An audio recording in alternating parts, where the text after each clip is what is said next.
You're listening to Alcoholics Alive, where recovered members of Alcoholics Anonymous share their experience on how they live AA as a way of life. None of our participants get paid or speak for AA.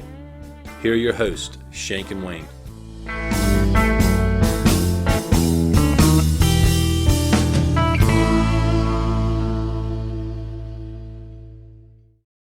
Hey, welcome to Alcoholics Alive. We are here with you today, Shank and Wayne. We've got a great guest.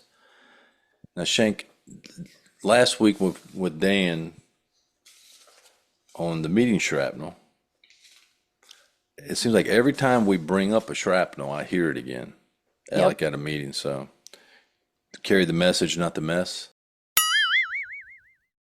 Yep. I think Dan wanted to keep that. He did. And we scrapped it. We did. But I have heard it, I think, twice in the last week. I think that's because Dan reached out to everyone in our side of town. You know what? He may have. He may have gotten the word out and said, hey, if you guys see them two, make sure you use it in a meeting. That's probably what happened. Keeping it going. All right. Thanks, Dan. All right. We got a great guest today. She comes from Virginia. Maggie, how are you? Doing great. Thanks. How are you? We're doing well. Appreciate you joining us. Tell us a little bit about yourself. So, hi, I'm Maggie. I'm an alcoholic. My sobriety date is August 21st, 2022. So I'm pretty new at this stuff, but I have worked the 12 steps of Alcoholics Anonymous, and I did have a spiritual experience, which is awesome. I'm from Virginia Beach, like you said. My home group is Sandbridge Big Book. And I actually have two home groups, but my second one is Mount Rushmore, which is where we met, which is pretty cool. So that is my introduction. I can talk about a little bit of how I got to the rooms if you like. Yeah. How'd you get to Alcoholics Anonymous? Okay, so for me, it was actually kind of quite simple. I drank for 30 years, and I drank with people who drank just like me. So I didn't think I ever had a problem. But my son, I have an adult son, he's just about turning 23, and he was actually in rehab at the time. And so he gave me a call, and he was just very simply said, Mom, I think that you might be an alcoholic, and I don't want you to die. So please stop drinking. And I was just really blown away by that, because not once in my 30 years of drinking did I ever even think that alcohol could kill me. Not once. I was that delusional and illusional. It just really floored me. And I was like, wow. Of course, my first thought was, why would I stop drinking, right? I'm successful. I have a job. I have a home. I have a family. I was going through like my third divorce, but whatever. It is what it is, right? So for some reason, I decided like, okay, well, my son took this huge leap of faith. He has outside issues, but to go to rehab in Florida, had never been on a plane before. So I was like, okay, well, I'll quit drinking for 30 days. I knew I could do it because 10 years earlier, I quit for 6 months. It was court ordered, but I did it, and so I knew I could do it. So I did that 30 days, and I thought it would be a piece of cake. It really wasn't. I acted like it was, but I was like, this is kind of hard. And then 30 days passed. And he's like, okay, I talked to him again. And he's like, okay, now I want you to go to an AA meeting. Apparently they teach you stuff in rehab. I don't know. I never went. So, and I'm like, okay, for some reason I agreed to go. So I went to my first meeting, and it was around like 4 in the afternoon, because that's where I would just pop the wine, and just drink to excess, of course. So I went to my first meeting, and I just started hearing my story. I was like, wow. I think I'm an alcoholic. And I stayed. I just stayed. And so I went to like a ton of meetings, and and that's what I did for like 5 months, 5.5 months. I was just going to meetings and not drinking. And I thought that AA was just going to fix my drinking problem, right? Mm-hmm. And I began to just start feeling worse, and I couldn't figure it out. Even though I heard how it works, like easily 400 times, right? I couldn't hear it. I heard it, but I couldn't actually hear it, because I was so blocked. And so I started feeling worse and I couldn't understand it. I was like, why do I feel worse? I'm not drinking, right? But I wasn't doing anything else. I didn't have a sponsor. I wasn't doing the steps. I wasn't taking action. I mean, I was doing service work. I was like the secretary of everything, and just making coffee and setting up and doing all the things and all the stuff except for the actual work, right? So I hit my desperation point in sobriety in the rooms of AA. And I know I'm going a little bit into the weeds here, but like just Fine. overall my story.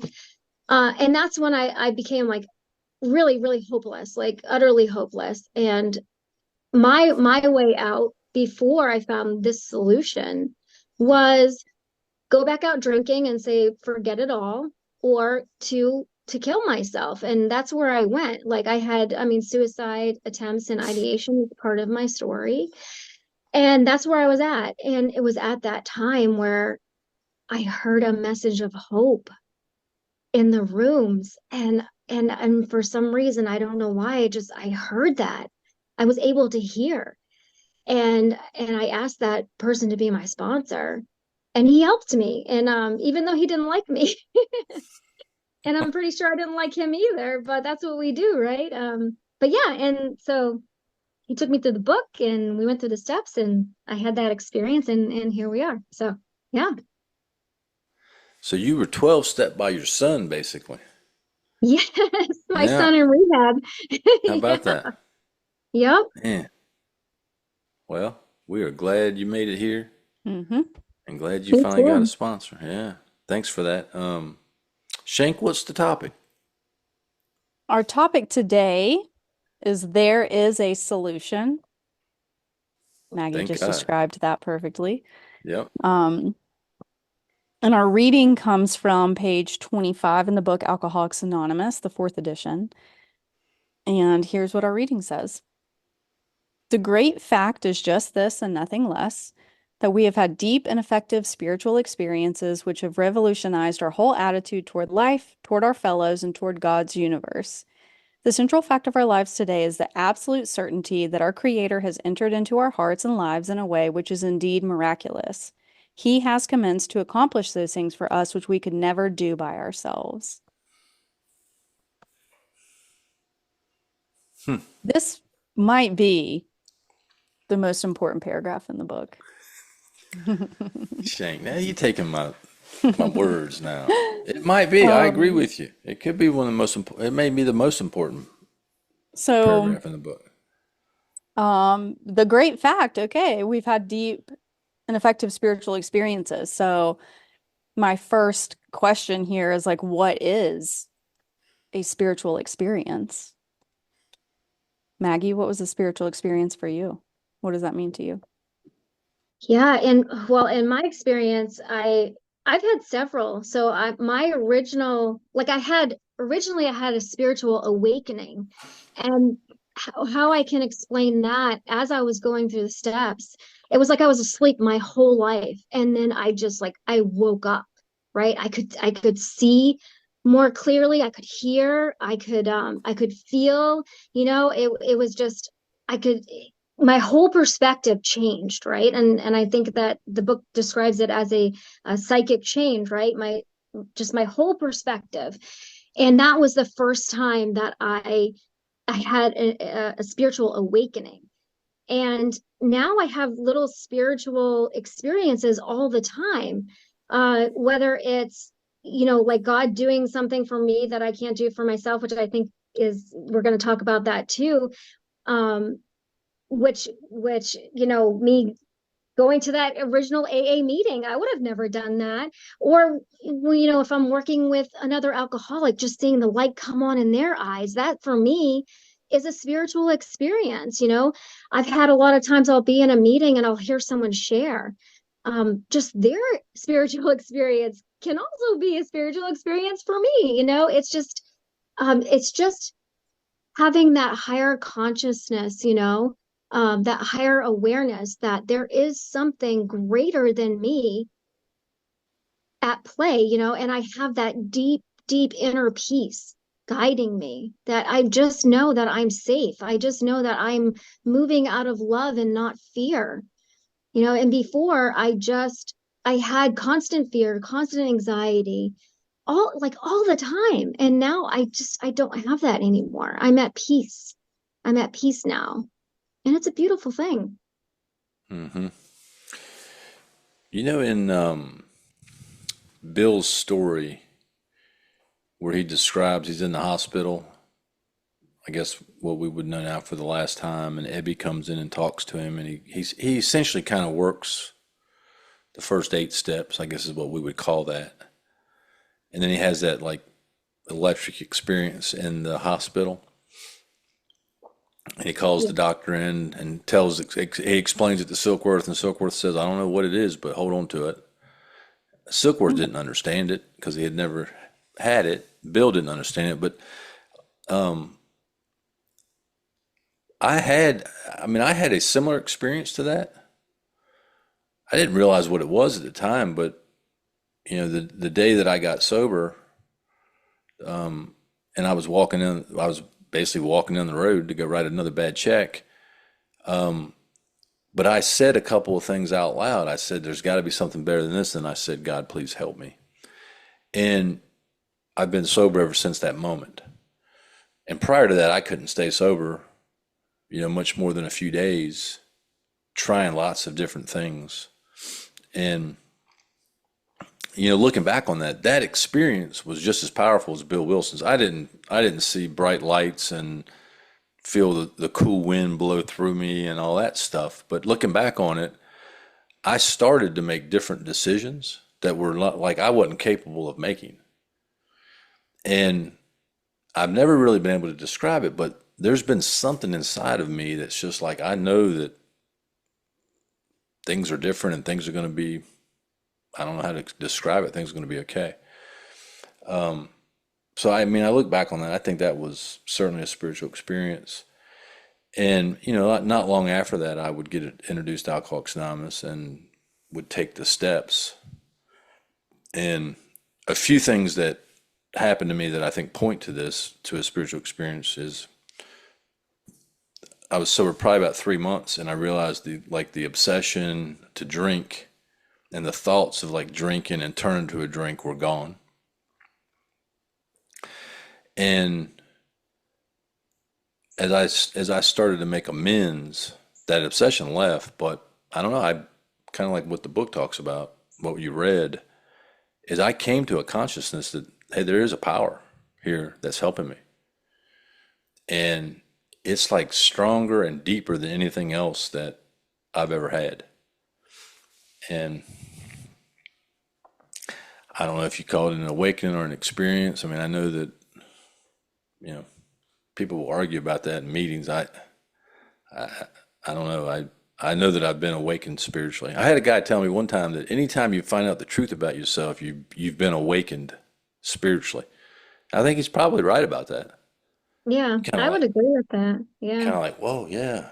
Why didn't I know that earlier? Why didn't I think of that? Or like, yes, that's right. And then I always thought that the the promises in the book at the ninth step, to me, those describe kind of like in the spiritual experience. Absolutely. Yeah, Yeah, met. I had that experience. Well, I took the steps just like Bill did. I did 1 through 8 in one day, and then when I was doing my amends, my sponsor was he. I had a hard sponsor, and I'm so glad that I did too, because I needed that.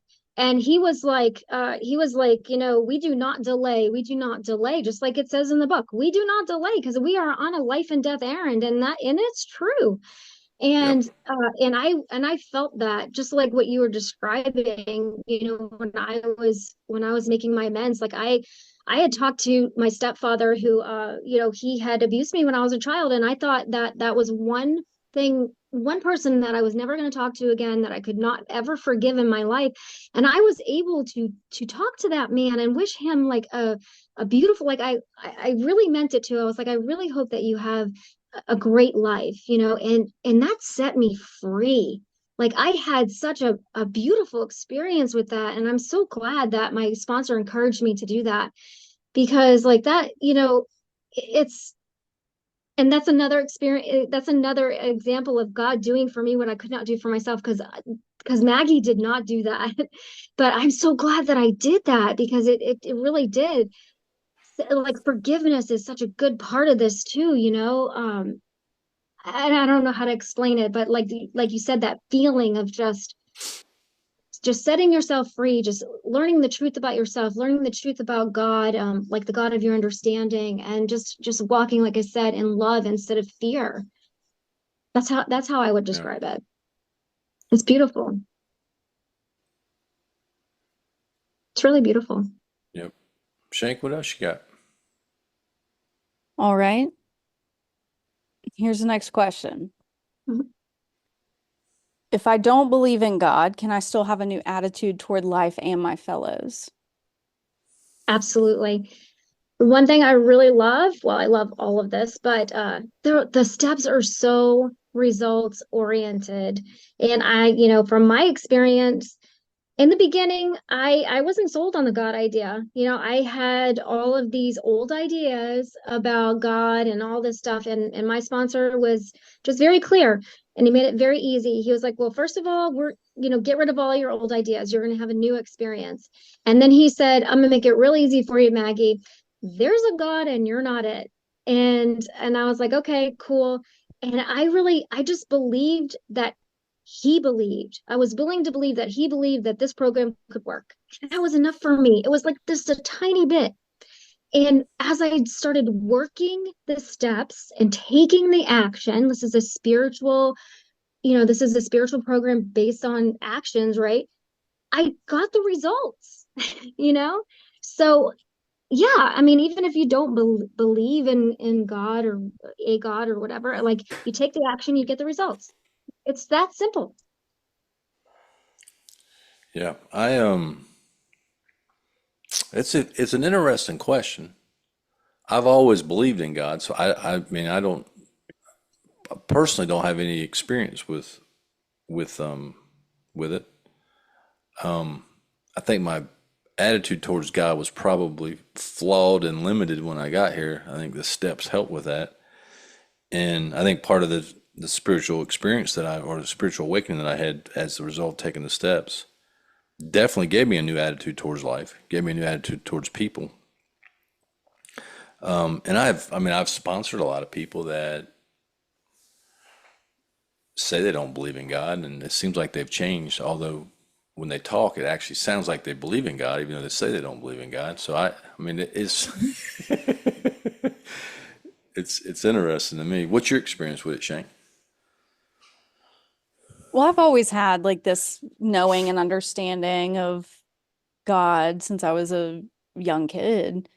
I think where this helps me personally the most and how Alcoholics Anonymous has helped me form a personal relationship with a higher power is, there have been times in my sobriety where yeah, things didn't go the way I wanted them to, where I've worked really hard to do certain things, or, where I feel like something is deserved, or I should get something, and I've questioned my relationship with God over time.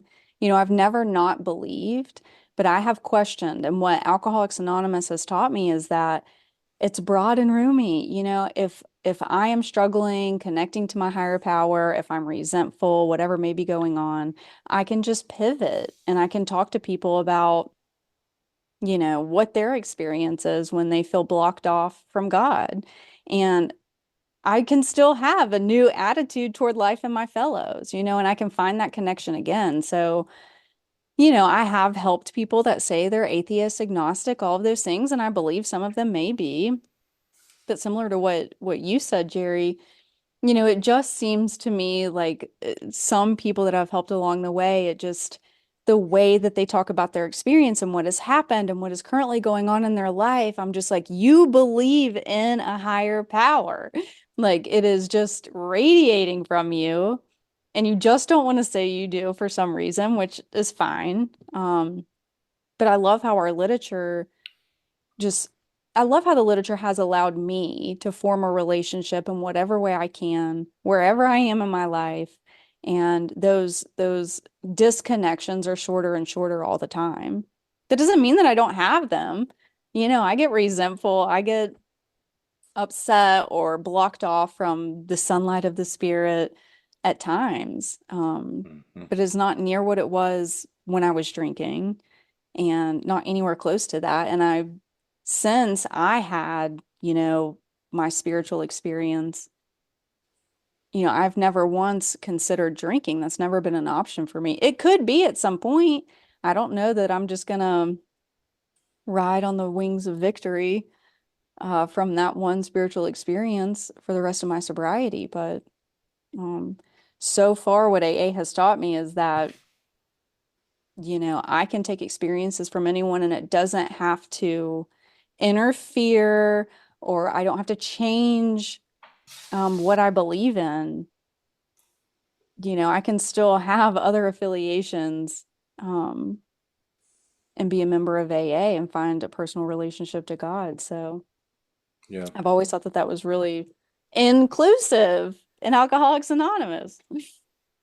It's very inclusive. I like one of the other readings in the chapter. There's a solution. It says we have no desire to convince anyone that Mhm. there's only one way by which faith can be acquired. If what we have learned and felt and seen means anything at all, it means that all of us, whatever our race, creed, or color, are the children of a living creator with whom we may form a relationship upon simple and understandable terms as soon as we are willing and honest enough to try. It kind of ties into the spiritual experience writing in the back of the book too, where Mhm. it talks about the keys is to be open-minded, willing, and honest, and that if we do that and take the actions, we'll all come to some kind of an understanding of a power greater than ourselves. It's really the solution. I mean, that the solution is not self-care and meetings and working out, exercise, all that Work stuff's cool. Cool. What's that? worksheets. Worksheets. Yeah. Yeah, the solution is forming a relationship with a power greater yourself. The book's pretty clear Mhm. on that, and having a Yeah. spiritual experience. Yeah. Well, and Literally what says, what I love "Here's about this Hunter." question too is that there is so much in our book and our literature that could be said, but it doesn't need to be said, you know? Like Good point. this right here, this chapter, we agnostics, these chapters say, hey, find your own conception. Great. Where I know that I've never tried to force like what my conception is on other people. But where I knew that I had really formed like a really good relationship with my higher power is when I was sponsoring someone and she was going through just like a lot of really heavy stuff.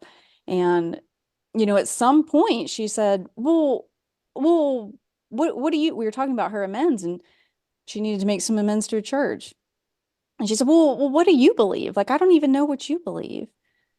And I was like, I have really grown here because she doesn't even have any clue or idea, what my higher power is to me. She knows I have one. She knows I have this relationship, but I haven't made any sweeping statements. So That's a lot of growth for you, Shank. I know. Yeah, and I didn't even know before AA, I didn't even know that you could do that, like have your own conception Yeah. and your own personal relationship. That was a novel idea to me. And it opened my mind so much. And yeah, it's incredible. Yeah, it really is. It's one of the. I had the same experience when the guy told me, "Hey, you can believe whatever you want to believe. Just try to forget what you know. And it really opened the door for me. I think it's one of the reasons AA has been so successful is, you know, our we let people believe what they want to believe. We don't try to force anything. Now there are members that will try to force stuff on you, but most of us don't. In Alcoholics Anonymous, there's like no debate with people on that. You know, you're free to form your own relationship or believe whatever you want to believe, and it's very freeing. Opens the door for Yeah, anybody. absolutely. Yeah. So the last sentence of this reading said he has commenced to accomplish those things for which we could never do by ourselves, talking about God, higher power. So, will there always be things that I cannot do by myself? Yes. In my experience, I know I gave some examples. Uh, on a daily basis, I give my will over on a daily basis. I mean, every morning I just ask God, like, what is your will for me today? Please show me what I can do to be of service to you and your children. And I mean that before that, my prayers were very before this program, my prayers were very selfish, very, very selfish. Like I used to just put God on the shelf and like take him down whenever I needed something or if I was in trouble and all that stuff, you know. But now going through this and living a spiritual life, you know, based on action and doing this program and being in the solution, I work for God. I really do, you Yeah. know, and I'm of service to others. And that's what how I live my life today. So uh my you know, I let God is in control. You know, my the higher power is in control and I am so okay with that. And I have given examples like yes, going to that AA meeting, that was not me. You know, I look back at these things now. I didn't know at the time. But that was not me. I went to this one particular church, and I'm not a religious person at all. I went to this one particular church and I got prayed over one time. That wasn't me. I would never do that. Uh, you know, just all these little things, you know, we're getting up every single day, being disciplined, doing this program. Every day I do this program to the best of my ability. I mean, obviously I'm not perfect, you know, but that's not something that Maggie would have done before. You know, Maggie likes to sleep in and you know, do all of those things. Uh yeah, I mean, it's just incredible. But there are some things that, you know, I can do for myself. And when I was in early sobriety, I was in the middle of a divorce, a separation, and I was in this epic stalemate with my now ex-husband, right? We were in a 2.5 year separation, right? And it was like divorce chicken. Who's gonna file for divorce first, right? And I was stuck on this thing where he said that he was gonna file.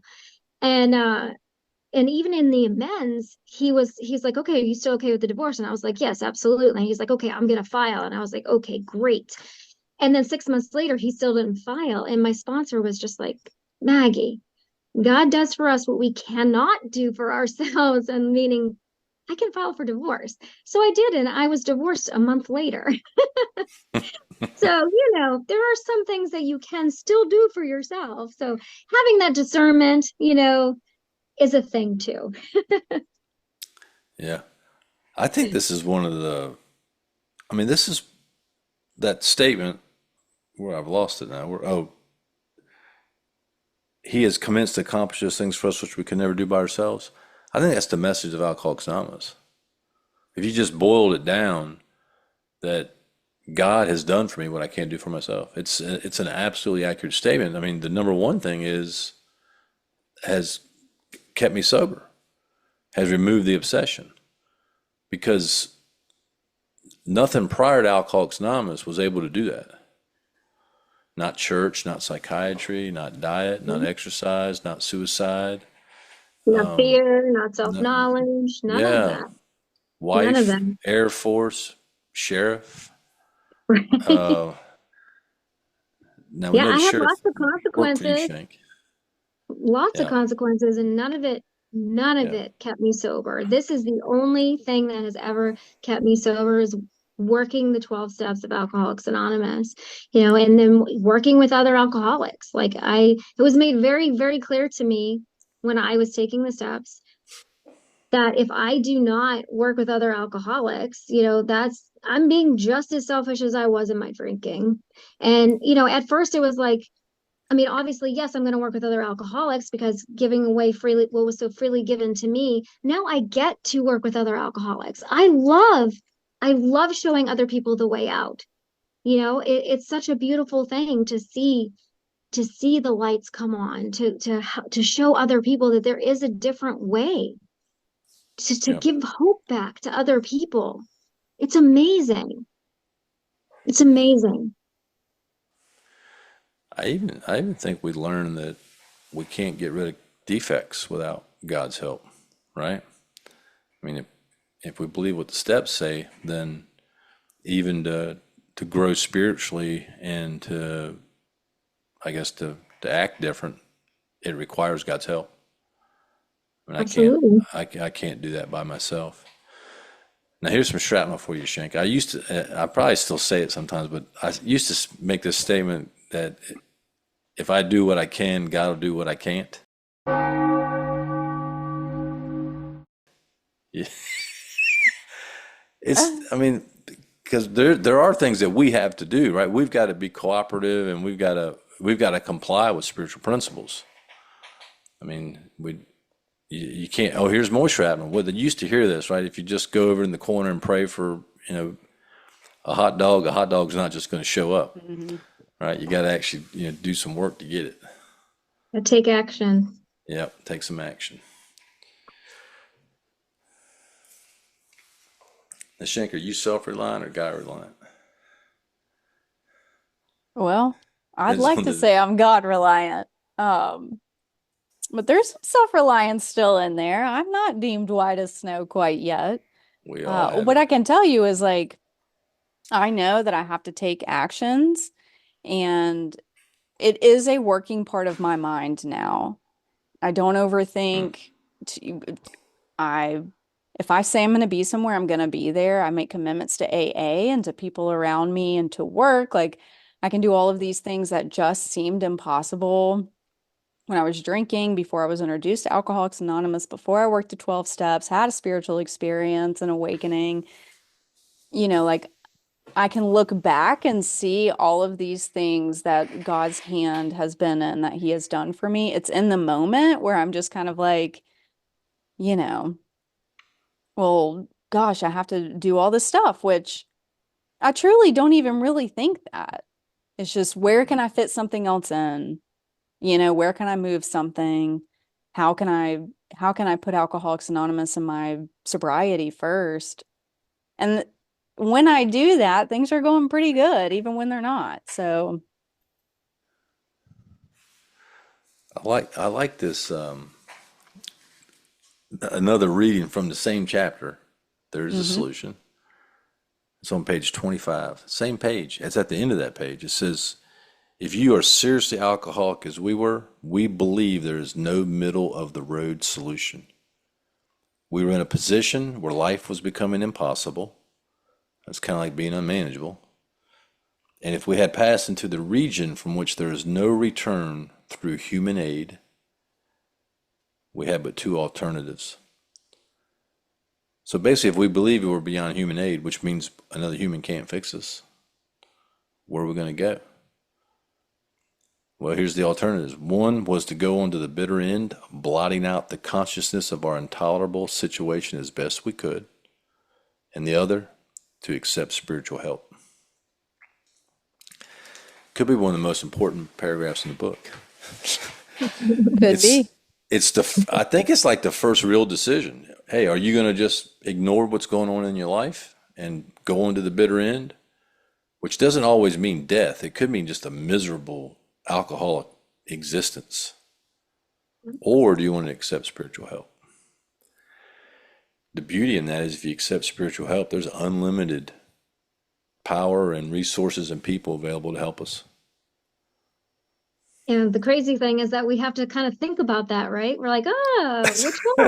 right. It's like, are you, now I look at it and I'm like, was I crazy? Yes, I was delusional. Yep. Of course I'm going to accept spiritual help. I'm hopeless. Of course. But we get hope back being recovered, right? We get hope back. It's amazing. We do. We do. Shank, you want to go on the meeting shrapnel? It's time for meeting shrapnel. All right. Your Get new ready, listener. Maggie. Meeting shrapnel is our segment of lore, myth, and sayings frequently heard in AA. Our first meeting shrapnel today is utilize, don't analyze. So what do y'all think about that one? Oh my Well, goodness. My feelings are so I mean, I was raised old school, right? Where I bring my book at every meeting, and the only opinion that matters is the doctor's opinion. You know, I don't listen to any other opinions in, the rooms. So I say we get rid of it. Sounds like do the steps or die is what I heard. Right. Hold on, Shane, we got to add that to the shrapnel list. The only That's a opinion good is one. the doctor's opinion. I have never heard that. I don't think. That's awesome. Y'all are welcome. Now, Maggie, you shot that one down quick. Yeah.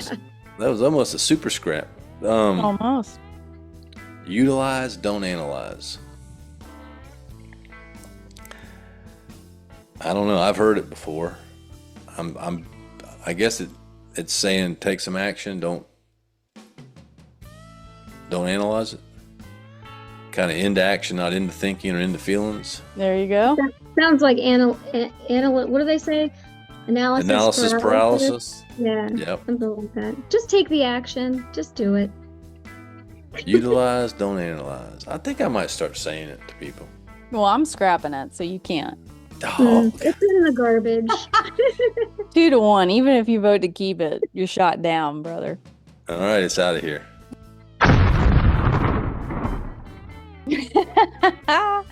What's next?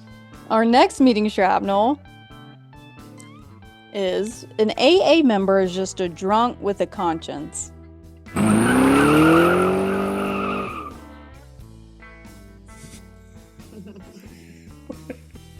Where does this stuff come from? I heard this one in a meeting, in a group. Okay, you still And going then I back had to to that think group? about it, and I said, yeah, every now and then I am. I drive someone to that meeting, I think. An AA Well, member is just a drunk with a conscience. I Maggie, know plenty of AA members that do not have a conscience. Yeah. I mean, we're all drunks and we carry the message, but I say we scrap it. Yeah. I mean, I have a conscience, but I mean, like, I agree with you. Not everybody does. Mm. Maggie, you might be more ruthless than we are. We're known for scrapping everything. I speak the truth. I mean, what can I You don't say? even want to discuss or debate it. Just scrap it. I got out of the debating society. All right, that's a good point. An What do you AA think, member- Wayne? Well, an AA member is just a drunk with a conscience. Well, I think it's dumb. First off, of course, I think a lot of them are dumb. Maybe I need to come up with a new word for dumb. But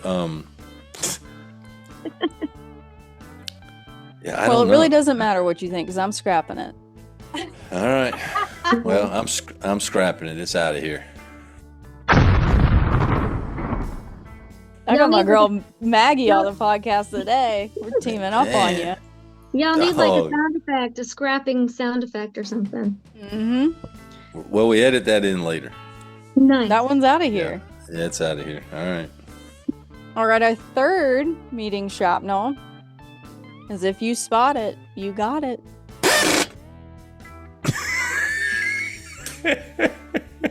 Lay it on us, Maggie. What do you think? I mean, it Well, hold sounds on. like projection. Maggie, have you ever heard this one? I haven't heard it in a meeting. I've heard it in life, but Okay. look, this is where I come from. If it's in the book, I believe it, and that settles it. That's how I grew up in AA. So I don't know. I say scrap it.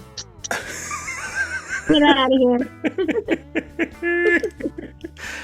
All right, hold on. Let me look at this one here. This It sounds Okay. like you smelt it, you dealt it. I mean, it's ridiculous. this one It might does this sound one, like that. it sounds like what? If you smelt it, you dealt it. Hold on, this one might have some legs. If you spot it, you got it. Hmm. Basically like projection, right? So basically, if I see something in you that I don't like, there's something wrong with me. Kind of like what's that spiritual axiom that's in that So other it's book, kind of like that, yeah. the 12 by 12. Hmm. I don't think that's a completely accurate statement. Well, it sounds like you're analyzing, take- not utilizing. Sounds like you're in analysis paralysis because we scrapped it 5 minutes ago. Listen, man, I'm trying to be an AA member with a conscience, so I want well. to. Okay. I'm wanting to Well, review and I have a descend. question. Is it in the big book? Because if it's not in here, then I don't believe it. And that's I agree with Maggie. I'm scrapping it. It's gonna be in the new book, the PLBB. It's gonna be in the plain language big book. Well, I Which- see where my feet are, and I'm in the present, not in the future. So My girl Maggie's on Oh fire. my goodness, there's no winning this one today. All right, hey, if you spot it, you got it. Just I out of think- here. I think we should scrap it. you smelled It's it, you scrap. felt it.